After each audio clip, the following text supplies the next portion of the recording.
ಅವರು ಮುಖ್ಯಮಂತ್ರಿ ಅವರು ಅವತ್ತು ಲಾಸ್ಟ್ ಡೇಟ್ ಮುಖ್ಯಮಂತ್ರಿ ಅವರು ಡೆಲ್ಲಿ ಕ್ಯಾಪ್ಟರ್ ಮಾಡಿದ್ರು ಅವ್ರಿಗೆ ಮಾತು ಕೊಟ್ಟು ಹೋದ್ರು ಕೂಡ ಬಹುಶಃ ಹೋಗಿದ್ರೆ ಸಂಶಯ ಬರ್ತಾ ಇರ್ಲಿಲ್ಲ. ಇಲ್ಲ ಇಲ್ಲ ಅಂತ ಸಿಚುವೇಶನ್ ಕಾಂಗ್ರೆಸ್ ಪಕ್ಷದಲ್ಲಿ ಆ ಸಮುದಾಯದ ಮುಖಾಂತರ ಯಾವುದು ಬರೋದಿಲ್ಲ. ಸಮುದಾಯನ ಬಹಳ ಚೆನ್ನಾಗಿ ನೋಡ್ಕೊಂಡಿದೆ. ಅದನ್ನೇ ಇಂಡಿವಿಜುವಲ್ ತಗೊಳ್ಳದೆ ಸಮುದಾಯ ಅಂತ ಸಮುದಾಯ ತಗೊಂಡಿರೋದಕ್ಕೆ ಆ ತರ ಲೆಟರ್ ಆಗಿದೆ. ಇದು ಇಂಡಿವಿಜುವಲ್ ಸಬ್ಜೆಕ್ಟ್ ನಾಟ್ ಸಮುದಾಯ. ಕಾಂಗ್ರೆಸ್ ಪಕ್ಷ ಮತ್ತೆ ಆ ಸಮುದಾಯ ವಿರುದ್ಧವಾಗಿ ಯಾವುದೇ ವಿವಾದ ಇಲ್ಲ.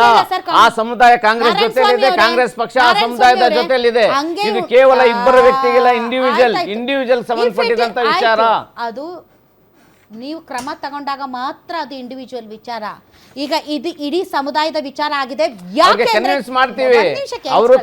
ನಾರಾಯಣ ಸ್ವಾಮಿ ಅವರೇ ಕೇಳಿಸ್ಕೊಳ್ಳಿ, ನೀವಂತಿದ್ದೀರಾ ಇದು ಇಬ್ಬರು ವ್ಯಕ್ತಿಗಳ ವೈಯಕ್ತಿಕ ವಿಚಾರ ಅಂತ. ಇಡೀ ಸಮುದಾಯ ರೊಚ್ಚಿಗೆದ್ದಿದೆ. ಇಡೀ ಒಂದ್ ನಿಮಿಷ, ಇದು ಇಡೀ ಸಮುದಾಯ ಎಲ್ಲಿಂದ ಬೀದರಿಂದ ಚಾಮರಾಜನಗರದವರೆಗೆ ಇರುವಂತ ಸಕಲ ಮುಸ್ಲಿಂ ಸಮುದಾಯದ ಸಂಘ ಸಂಸ್ಥೆಗಳು ಮತ್ತು ಇತರೆ ಧಾರ್ಮಿಕ ಮುಖಂಡರುಗಳು ಸೇರಿದಂತೆ ಅವ್ರದ್ದೇನೇನಿದೆಯೋ ಎಲ್ಲರೂ ಕೂಡ ಇದರಲ್ಲಿ ಸಹಿ ಹಾಕಿದ್ದಾರೆ. ನಂಬರ್ 1. ನಂಬರ್ 2, ಇದು ವೈಯಕ್ತಿಕ ವಿಚಾರ ಅಂತ ಕಣ್ಮುಚ್ಕೊಂಡು ಕುಳಿತಾರೆ ಕಾಂಗ್ರೆಸ್ಗೆ. ಸಮುದಾಯ ರೊಚ್ಚಿಗೆದ್ದು ಪತ್ರ ಬರೆದ್ರು ಕೂಡ ನಂದಲ್ಲ ಮೇರಾ ಕ್ಯಾ ಮುಜೆ ಕ್ಯಾ ಅಂತ ಅಂದರೆ ಪರ್ಯಾಯ ಮಾರ್ಗಗಳ ಬಗ್ಗೆ ಮೆನ್ಷನ್ ಮಾಡಿದ್ದಾರೆ. ಮೊದಲೇ ತಾವೇ ತೋರಿಸಿದ್ರೆ ಜಮೀರ್ ಅಹಮದ್ ಸಾಹೇಬರು ಏನ್ ಹೇಳಿದ್ರು ಅಂತ. Zamir Ahmed is not a Muslim samudaya. He is a political leader. But not a Muslim samudaya in the same time. Muslim samudaya ticket ಕೇಳಿದೆ. Muslim ಸಮುದಾಯಕ್ಕೆ ಟಿಕೆಟ್ ಕೇಳಿದ್ರು ಅಂತಾನೆ ನೀವು ಜಬ್ಬರ್ನ ತೆಗೆದಿದ್ದು. ಇಲ್ಲ ಜಬ್ಬರ್ ಮುಸ್ಲಿಂ ಸಮುದಾಯಕ್ಕೆ ಟಿಕೆಟ್ ಕೊಟ್ಟಿಲ್ಲ ಅಂತ ನಾಸಿರ್ ಹೋಗಿಲ್ಲ. ಅದಕ್ಕೆ ನೀವು ಕ್ರಮ ಕೈಗೊಂಡ್ರಿ. ಅವ್ರ ಊರಲ್ಲಿ ಚುನಾವಣೆ ನಡೆಯುವಾಗ as a president of Congress party ಅವರು ಇನ್ವಾಲ್ವ್ ಆಗಿಲ್ಲ ಅನ್ನೋ ಮೇಲೆ ಕ್ರಮ ಕೈಗೊಂಡಿದ್ದಾರೆ ಅಷ್ಟೇ. ಕಾರ್ಯಕ್ರಮದಲ್ಲಿ ಇನ್ನೊಬ್ಬ ಅತಿಥಿ ಕೂಡ ಜಾಯಿನ್ ಆಗಿದ್ದಾರೆ.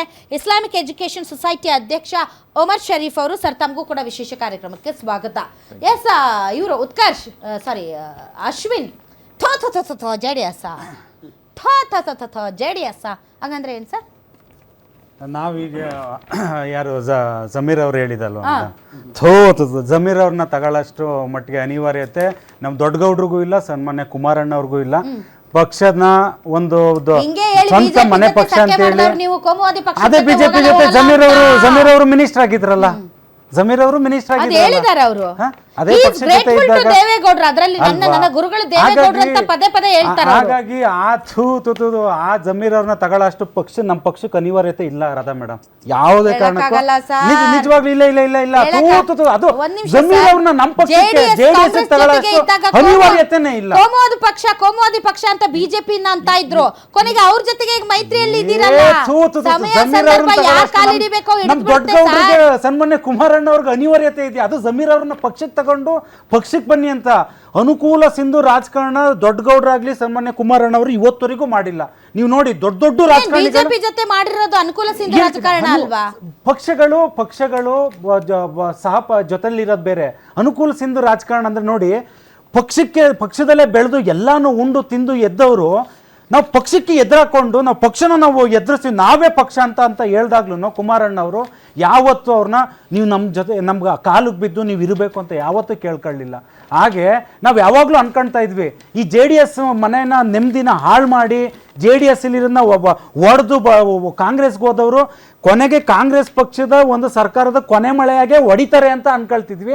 ಅದ್ ಯಾಕೋ ಎಲ್ಲ ಕಳೆದ ಒಂದು 2-3 ವರ್ಷದಿಂದ ನಿಜ ಆಗ್ತಿದೆ. ಏನು ಮುಸ್ಲಿಂ ಸಮುದಾಯನ ಇವತ್ತು ನೋಡಿ ಹೇಳ್ತೀನಿ, ನಿಜವಾಗ್ಲೂ ಕಾಂಗ್ರೆಸ್ ಮುಸ್ಲಿಂ ಸಮುದಾಯನ ಅಶ್ವಿನ್ ಮುಸ್ಲಿಂ ಸಮುದಾಯದ ಬಗ್ಗೆ ಮಾತಾಡ್ತಿದ್ದೀರಾ? ಜಾತ್ಯತೀತ ಜನತಾದಳ ಪಕ್ಷನ ಮನೆನ ನೆಮ್ಮದಿ ಹಾಳು ಮಾಡ್ದೋದಂತವ್ರು ಒಂದು 6-7 ಜನ ನಾವು ದೊಡ್ಡ ಮುಖಂಡರು ದೊಡ್ಡ ರಾಜಕಾರಣಿಗಳಾಗಿದ್ದೀವಿ ಅಂತ ಹೇಳಿ ಕಾಂಗ್ರೆಸ್ ಅಲ್ಲಿ ಇದ್ದವರು ನೋಡಿ. ಇವತ್ತಿಗೂ ಇನ್ನೂ 2 ವರ್ಷ ವೇಟ್ ಅಂಡ್ ವಾಚ್.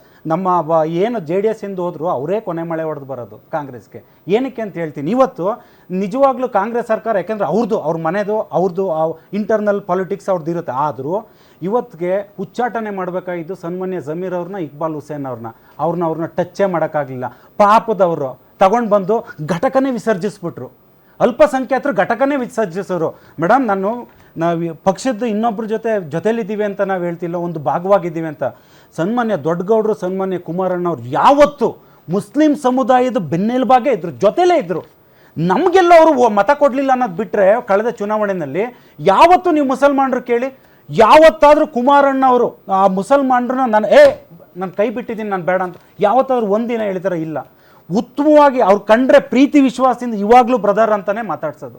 ಬನ್ನಿ, ಯಾವ ಇಂಥರ ಸನ್ಮಾನ್ಯ CM ಇಬ್ರಾಹಿಂ ಅವ್ರನ್ನ ಅವತ್ತಿಗೆ ದೊಡ್ಡ ಗೌಡ್ರು ಬೆಳೆಸಿದ್ರು, ಜಮೀರ್ ಅವ್ರನ್ನ ಬೆಳೆಸಿದ್ರು, ನಬಿ ಅವ್ರನ್ನ ಬೆಳೆಸಿದ್ರು, ಪ್ರತಿಯೊಬ್ಬರು ಬೆಳೆದು ಬೇರೆ ಪಕ್ಷಕ್ಕೆ ಹೋದ್ರು. ಆದ್ರೂ ಮುಸ್ಲಿಂ ಸಮುದಾಯನ ಒಂದು ದಿನನೂ ಮೇಡಮ್ ಮೀಸಲಾತಿಯಿಂದ ನಿಮ್ಮನ್ನ ಯಾಕೆ ಮುಸಲ್ಮಾನ ಸಮುದಾಯ ನಂಬ್ತಾ ಇಲ್ಲ? ನಂಬಿಕೆ ಪ್ರಶ್ನೆ ಅಂತಿಲ್ವಾ? ಈಗ ಹೇಳ್ತಿಲ್ವ ಮುಸಲ್ಮಾನ ಮುಖಂಡರುಗಳು ಏನ್ ಹೇಳ್ತಿದ್ದಾರೆ ಇವಾಗ? ನಾವೆಲ್ಲ 2023 ಮತ ಕೊಟ್ಬಿಟ್ಟು ಕಾಂಗ್ರೆಸ್ ತಪ್ಪು ಮಾಡಿದ್ವಿ ಅಂತ ಹೇಳ್ತಿದ್ದಾರೆ ಇವಾಗ. ನಾವು ಹಾಗಂತ ಅವರಲ್ಲಿ ಈಗ ಕಾಂಗ್ರೆಸ್ ಅಲ್ಲಿ ಏನೋ ಒಂದು ದೊಡ್ಡ ಗೊಂದಲ ಆಗಿದೆ ಅನ್ನೋದ್ರಲ್ಲಿ ನಾವು ಬೇಯಿಸ್ಕೊಳ್ಳೋ ಅವಶ್ಯಕತೆ ನಮಗೂ ಇಲ್ಲ.